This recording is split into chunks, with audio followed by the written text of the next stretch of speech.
And it's your boy, Take Two, Eric, aka Young God, coming to you live in this pink dungeon, giving it to you real raw, rugged, and I always say this, man. Like the Breakfast Club say, we got a special guest in the building, but I'm gonna let him introduce himself, man. Who we got? Got your man Meyhem Loren, aka Lorena Vici, aka Omar Lorendes. Talk to me. What's going on? Hey, man, this guy right here is it's probably I don't know, man, top 20 human being of this decade right here, man. And I appreciate that. it's an honor to be on the phone with you, man. How you doing today? Nah, I'm chilling, man. Just excited about everything going on. Hey, man, for the people that don't know who Mayhem Loren is, just give them a little bit more about yourself. Queens, New York. Just analyze the resume, man. Got a couple rap projects out there. You might see me on television eating across the world, and all around high quality human. Hey, and you just mentioned you're from New York. For somebody that's from Florida, how is it growing up in New York? Growing up in New York means you spend a lot of time in Florida. Shout out to Miami. We out there heavily. I see more New York heads on Collins than I do in New York. See, I'm a Jacksonville boy. I'm never in Miami like that. But shout out to Oh, Miami. you said you're in Jacksonville? Yeah, I'm in Jacksonville. Yeah, it was funny. I had a show in Jacksonville not too long ago, and I got the craziest shrimp and grits recipe you could ever imagine. Really? Where you? Do you remember where you performed at? I don't even remember the name of the spot. It was a small spot. It was cool though. Definitely had a good time. I didn't even know you were out here. Yeah, I had a show in Miami, and then since I was in Florida, they hit me, and I just pulled up. I sang beautifully. So me being from Florida, we gotta talk about this. I probably get a lot of hate for this all the time, but I slander New York a lot, man. I'm gonna keep it funky with you right now, man. Do you? Yeah, I mean, I talk real spicy about New York, but I have reasons why. So let me talk about it. So me being from Florida, I just feel like a lot of people. Now this is excluding you. I'm gonna say Bronson. I like Desus and Mero, I like those two. But a lot of people from New York because I'm very heavy into battle rap. I love battle rap, and that's a lot of New York people. And I just realized a lot of people from New York are very just like I don't know. It's like everybody wants to be hard, and it just comes off as very, as you guys would say, corny. And I don't know. Like, is it like how do you? It's like I would different. just say, dog, you know what it is, man? It's a culture shock. And I'm not even saying trying to be hard. It's just a different way of life. Like, at the end of the day, I love Florida. I spend time in Florida. But until I went to Florida, I didn't realize your neighbors said hello to each other. People in New York don't wave at each other when you go in or ask you how your day is at the store. It's not necessarily hard. It's just the way you came up. Because when you talk to strangers, you could get caught up in situations. So you just may not understand it because you didn't grow up there. And I get that, but I don't really think it's a complete front. Obviously, yeah, there's some people are extra with it, Yeah. but the general demeanor is just it's just different. And the more I travel across the world, I just learn how people interact differently and move differently in other regions. So I think if you grew up in New York or maybe spent a little more time there, you'd get it. Like, oh shit, this isn't hard. I was trying to be nice like I am in Florida. I thought this guy was my friend. Next thing I know, I'm surrounded by 8 people. That's why they act like that. You know what I mean? See, I guess you're right. It's like a culture shock because, like for example, I'm playing basketball one day, and it was this guy. I know he was from New York. He never confirmed it, but I just knew because the way, like his accent and stuff. And literally, he like, it was hilarious because like, it was cold outside. Somebody was like, "Wow, man, it's really cold out here. I need to put on a jacket." And he was like, "Hey, man, where I'm from, man." Man, niggas freezing out there, man. You know what I'm saying, man? Niggas playing with their shirt off out there. And I was like I like the fact that a New York nigga, he gonna want you to know he's from New York. You know what I'm saying? Is that a common thing for people out in New York? Like it's like you're prideful for being from New York, and you want people to know that. Is that like a common thing? Yeah, I mean, New York is definitely a powerful thing. Hold on, hello. Yeah. Yeah, my fault. You broke up. Say it again. Now it broke up for a minute. Maybe I didn't hear the end of what you said, but did you? I heard basketball jacket. Oh no. I was just saying I was playing basketball. It was really cold outside, and the nigga was like, "Yeah, man." It was like, "We need a jacket. Like it's cold out here." And it was this one nigga from New York. I knew he was from New York because of the way he was talking, and he was like, "Hey, man, where I'm from, man." Niggas freezing out there, man. Niggas playing basketball without no shirt. You know what I'm saying, man? That's where I'm from. And he kept saying where I'm from, and I was like, I could tell you're from New York. And I was just like, is it a prideful thing to be from New York? Like, I realized a lot of people are very prideful from being Of course, it's a prideful thing to be from New York. Like, you don't have to run around and announce it, but like at the end of the day, New York's the illest place in the world. And I'm not just saying that like because I'm from New York. I've been a lot of places. I've seen a lot of things, and it's like You go to other places, it's just, things are just behind and like not as advanced. And I'm saying that in a non-disrespectful way, but it's like, dog, you could be in Jacksonville and maybe not even be able to get food after 10 o'clock. Like, what the fuck is that? Like, you know what I mean? It's just, New York is like really the city that never sleeps. It's not something they say just as a cliche or it sounds cool. It's just always things going on. Things are always fast paced. And when you're from New York and you go other places, things are different. They seem slower or less hip. And at the end of the day, like, yeah, we do play ball with our shirts off. I don't know if I'd be announcing that, but yeah, 30 degrees, you could catch me on the court shirtless. I'm not mad at homie. He's probably from Brooklyn talking like that. Nah, the funniest thing he said that night was he got fouled super hard. He didn't call fouls. So I was like, we don't call foul in New York. Hey, Pete. Yo, I never call foul. Hey, niggas. I don't call foul in the street. I don't call foul on the court. I don't call foul in the industry. Yo, whatever, man. Just keep playing. I'm talking about this nigga got killed, bruh. His homeboy, when his teammates was like, bro, why didn't you call foul? He got up, he brushed off. He said, hey, man, where I'm from, man, seen a nigga clothesline broad daylight. Nigga got up and called foul, man. That's where I'm from. Yeah, that's part of the game. Dog, you know what's crazy? What's up? I get thrown off when I'm not fouled. Dog, I score more when I'm fouled. If I take a layup, I might miss it. If I take a layup and you clothesline me, I'll hit it because I'm used to going up like that. See, I didn't even know you was a hooper, and now that extreme content, yeah. Obviously I'm not a constant hooper due to my stomach, and I fell off and got out of shape. But yeah, I used to play ball, dog. I grew up playing ball. Hey man, so me, since I've been hating on New York from afar, I think it's about time in my life that I finally go to New York because I've never been in New York. Listen, go to New York.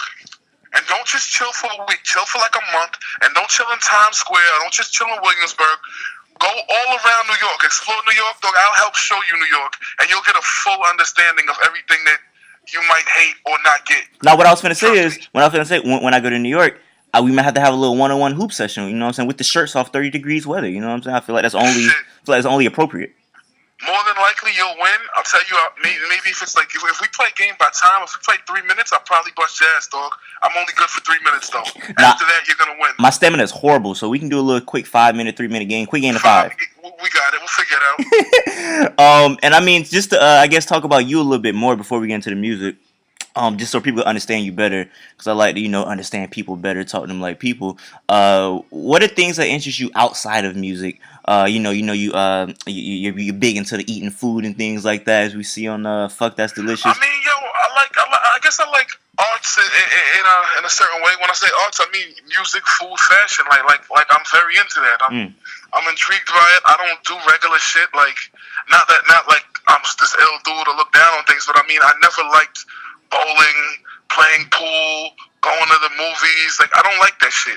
I don't even like sporting events like that. Like if the game is on, I'll watch it. You know what I mean? I'm not anti-sports, but I don't follow sports. I don't know. Just I'm not the average. I've never been.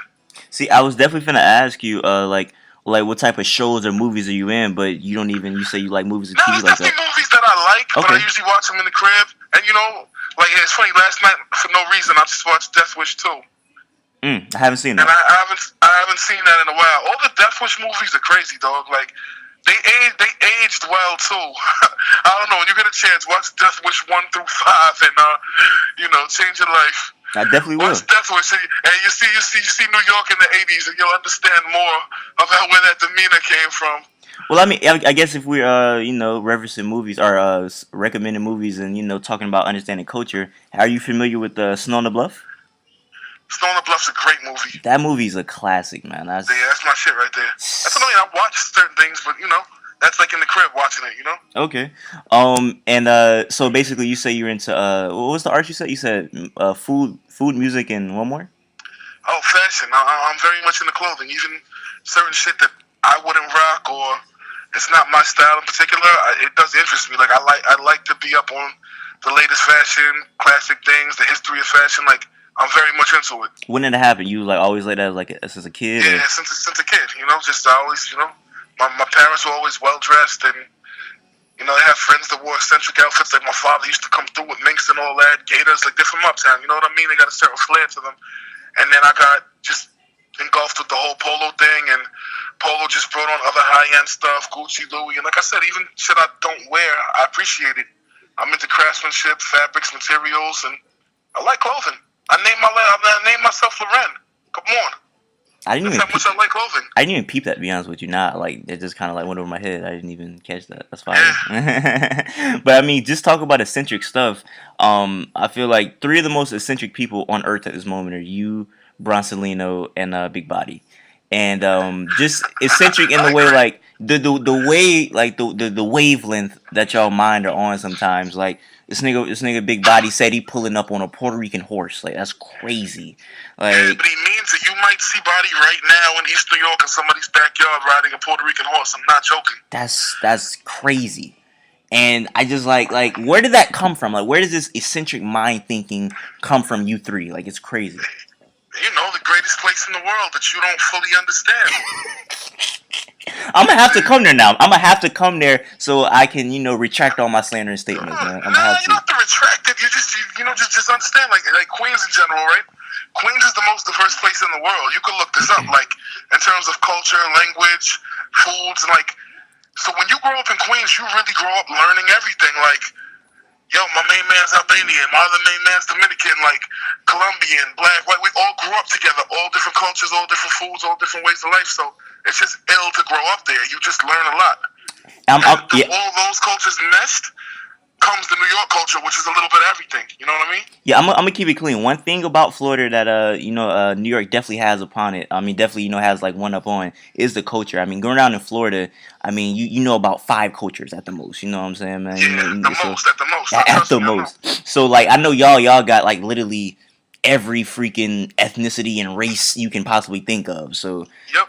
that's actually. I mean, what is a culture that you've actually learned about that being in New York you probably would have never been interested in even thinking about?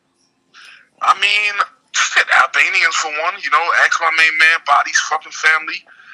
Where else would I mention Albanians? Jewish people, like, dog, I've been to 3-4 bar mitzvahs in my life. I'm black.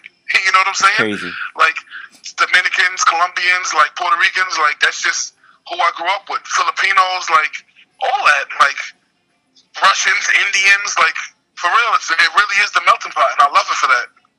That's a fact. That's one thing I do respect about New York and love about New York. And I mean, keeping on New York, I feel like speaking going back to music, I feel like New York should have like this sound. Like I have this sound in my head. I was talking about it with my homeboy last night. I was like, I'm finna interview Meyhem. What should I ask? And we were just talking. I was like, you know what? I realized I feel like New York should have this sound. And the sound I have in my head is like it's a sound that Rock Marciano, even though he's not from New York, but he has like a grittier type sound. Wretch. Nah, he's from. No, Wretch, yeah, Wretch. Like people like that. I feel like Bronson, like that sample heavy sound, like rapping over samples and rapping over gritty beats. Wretch is fire. Yeah, I fuck with Wretch. He's fire. And I don't know. Do you agree that I feel like that should be like one of like the New York prominent sounds, and it's not to me. Nah, it is. I feel what you're saying, and I completely agree.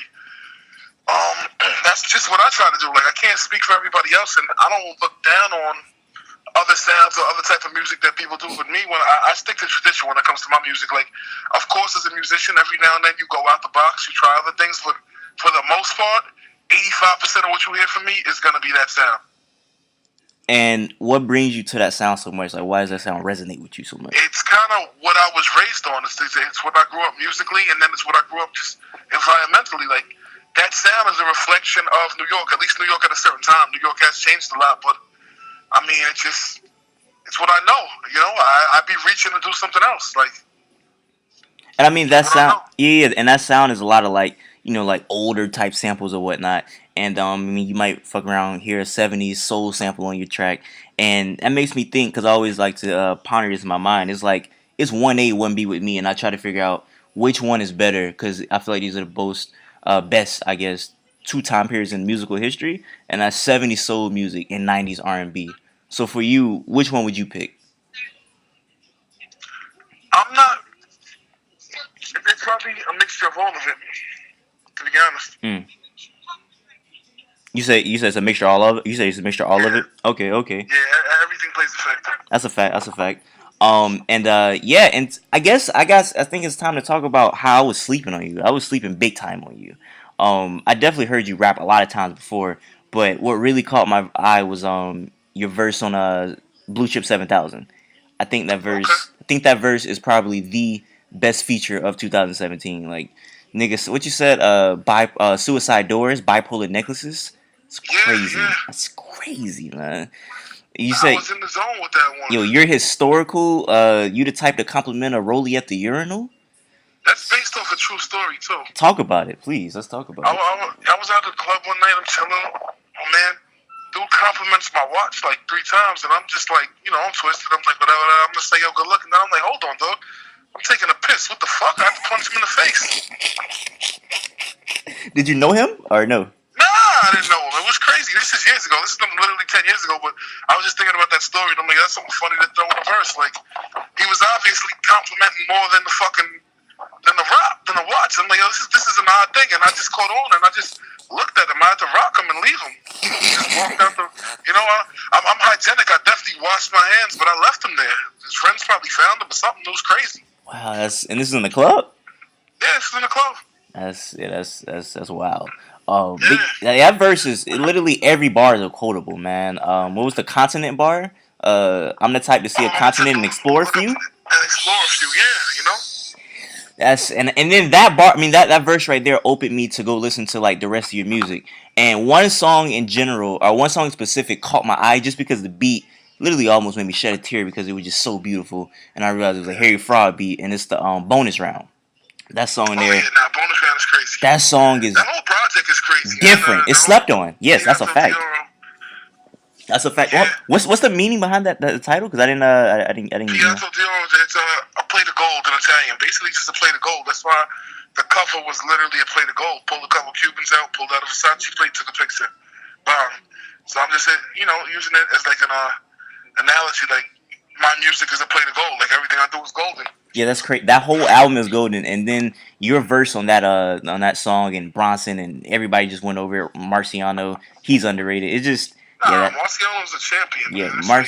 He's the god at rhyming every syllable. You know what I'm saying? Like he's fire. Shout out to Marciano. But and then I'm just doing research and I'm like, this man is fire. Then I see you have a new album coming out right now. So just inform the people, man. Let them know what's coming. Meyhem, DJ Muggs, Gems from the Equinox. It's actually out right now, exclusively on soulassassins.com. Off Muggs' website, we have the deluxe version, the deluxe versions everywhere with bonus tracks, and it'll be everywhere on the 27th. iTunes, Tidal, Amazon, wherever you could buy music, it'll be there on the 27th. But right now, you could actually get it from us early. Okay, and you have a favorite song off there that you really fuck with? Nah, the whole project is hard. The whole project is hard. The whole project is hard. Like I said, on the digital, we have 2 bonus tracks. On the CD, we have 2 bonus tracks. We wanted to put them all on the album. We just didn't want to oversaturate it, so we had to cut it down to 11. But even the bonus tracks are worthy to be album tracks. I love the project. I'm very proud of it. I'm honored to work with Muggs. I grew up listening to Cypress Hill and to work with the man who did Killer Man and Hand on the Pump, A to the K, all that type of shit. It's amazing to me. Yeah, I'm gonna have to fuck with it because I heard the 2 singles that you put out before. With you had the one with Marciano and the other one on solo, and it was just I'm like, yeah, this is crazy. It's certain people like a lot of New York people like you. I'm gonna say Conway and the Machine does it. J Rock from TDE. Y'all make I like to put it as ain't washed my neck in 2 months type music. Like it's very gritty, very dirty, and you feel it. You know what I'm saying? And that's shout out to Conway too, man. Conway's on the album. I always like J Rock shit too. I never met him, but I like his music. Yeah, yes, it's very fire. And and I guess before we get out of here, before we get out of here, I get into some fan questions. But I do have one more question for you, and very curious. Just anybody that you any of your rapper friends or whatnot, do you have any just crazy stories? I feel like you just have stories for days. So just any stories, any wild, funny, or crazy stories you share with anybody in the business. I mean, nah, not really, yo. To be perfectly honest, since I've been doing music, that's kind of the calm part of my life. I got 1,000,001 stories before rap, but I take this shit serious, and I'm happy to be in the position that I'm in. So I'm not really trying to do anything too crazy to fuck it up. You know what I mean? I don't have many crazy stories. I get to shows early. I have my DJ do sound check. I do my job, and I leave. You know what I mean? There's really not much crazy shit. I'm just like I said, happy to be in this business, and I'm trying to keep it going. Yo, you said you get the shows early. That's crazy because me been doing interviews. I've been doing it for I guess like 2-3 years now, and I've realized like a lot of rappers and the rappers managers are very like unprofessional, like very late and stuff like that. Like, Yeah, why is that a bro, thing? I tell people all the time, talent is like 20% of it. It's just about consistency, your work ethic, and doing good business. If you're nice or you're good at what you do, that's just a bonus. Like a lot of dudes last, and people always say, "Oh, these whack niggas are on top. These whack dudes are running the game." Yo, they probably work. A lot of these dudes that are good think, "Yo, I'm so nice that I don't have to do anything else. I don't have to show up on time. I don't have to put out consistent work. I don't have to be a good businessman," and that's where they fuck up. That's a fact. And niggas, yeah, like you said, niggas just, oh, I'm good at rapping and whatnot. I don't have to show up to this interview or this concert on time. I can come 2 hours late if I want to. And Yeah. so yeah, I'm glad you got that mindset because like shit like that will take you further than even just having talent. You know, niggas would be liking you. You're a likable guy. So that's real shit right there. But let's get in these fan questions we out of here. Let's see who we got. Road. It's not a question, but he just says, I seen he dropped a music video for Murder Rap produced by DJ Muggs. Solid song, but the music video was really cool. I really fuck with that retro editing. No doubt. Yeah, that's the whole vibe. We're just trying to go with it. Just the sound, the editing. We want to give it that look. And shout out to Florida. I shot that video in Miami. You probably can't tell because we did just industrial background type shit. No palm trees, but I shot that in Miami. Yeah, I didn't even. Was that the same time you around the same time you came down here? Yeah, I mean, I'm always down there, though. Oh, you always in Miami? Okay. Shout out to Miami. Number, he asks, how did he get into graffiti? I know he's Smart Crew, but does he fuck with any other graffiti artists outside of NY? Shit, graffiti's just a part of my DNA. Like, I've been doing that since I was a kid. Yeah, I'm actually one of the founding members of Smart Crew. I started Smart Crew. And aside from them, shout out to my man Post VSOP. That's my right hand. Okay. Let's see. We got Daddy Guwap. He says, "Who's the better cook, him or Bronson?" I mean, it's just different levels. I'm a home cook. He's a professional cook. Some shit I make better. Some shit he makes better. What's some shit you like? What's one of your favorite meals to cook in general? I mean, I got a couple videos out there. If you go to Munchie's YouTube, you can see my turkey chili. You can see my shrimp parm on steroids. And I got a few other things coming soon, so you can start with those. That sounds fucking beautiful. Let me see. We got Vanguard. He says, if you can go to any restaurant and have them cook anything you want, what would you order? It just depends how I'm feeling that day. What about right now? Like, what's what you in the mood for? Pardon me? I said right now. I guess what would you be in the mood for to eat? Right now, I'll probably right now I could do some chicken franchise. That's how I'm feeling. Chicken franchise with a side order of spinach. Okay. Shrimp. He says he has a couple questions. He says thoughts on the NY drill scene, Kennedy Fried Chicken or Popeyes, and does he know if Knowledge the Pirate is ever dropping Flintlock? Yeah, Knowledge the Pirate is definitely gonna drop. I don't know exactly when, but it's being worked on. Popeyes definitely over Kennedy. And in terms of the NY drill scene, I mean, shout out to them. They do what they do. I do what I do. Okay. Let's see. I got two more questions. Arrow. I don't know how to say bro name, but Arrow B82 says, "Will there be any future projects or tracks again with Buckwild and DJ Muggs? And what's your favorite? And what's your favorite car? Sorry, what's my favorite what? Car. Shit. 850. 850s are always amazing, man. Timeless classic, and yeah, I'm gonna do music with Buckwild and Muggs forever. Both of them. Those are the homies. Those are fam. You know, we started off working, doing projects together, but they've both become friends, and I always work with them. Okay. Last question comes from Young NATO. He says, "I'm a big fan, but I'm curious, who's your favorite porn star?" Yo, I don't really watch porn like that. I don't really have a favorite porn star, to be honest. That was never a time in your life where you was, heavy into porn? Nah, I'm not gonna lie and say I've never seen porn, but I never followed. I never even bought a porn, to be honest. Okay. Well, hey, that's it. That's and all the fan questions. Anything else you gotta say before we get out of here, man? Nah, just gems from the equinox. Pick it up, man. Buy 10 copies. Feed it to your children. Watch them grow strong and healthy. SoulAssassins.com. You can get it there right now. You can get it anywhere else after the 27th. Hey, man. Until next time, I say what I mean what I say. Haters gonna hate and players gonna play. Holla at your boy.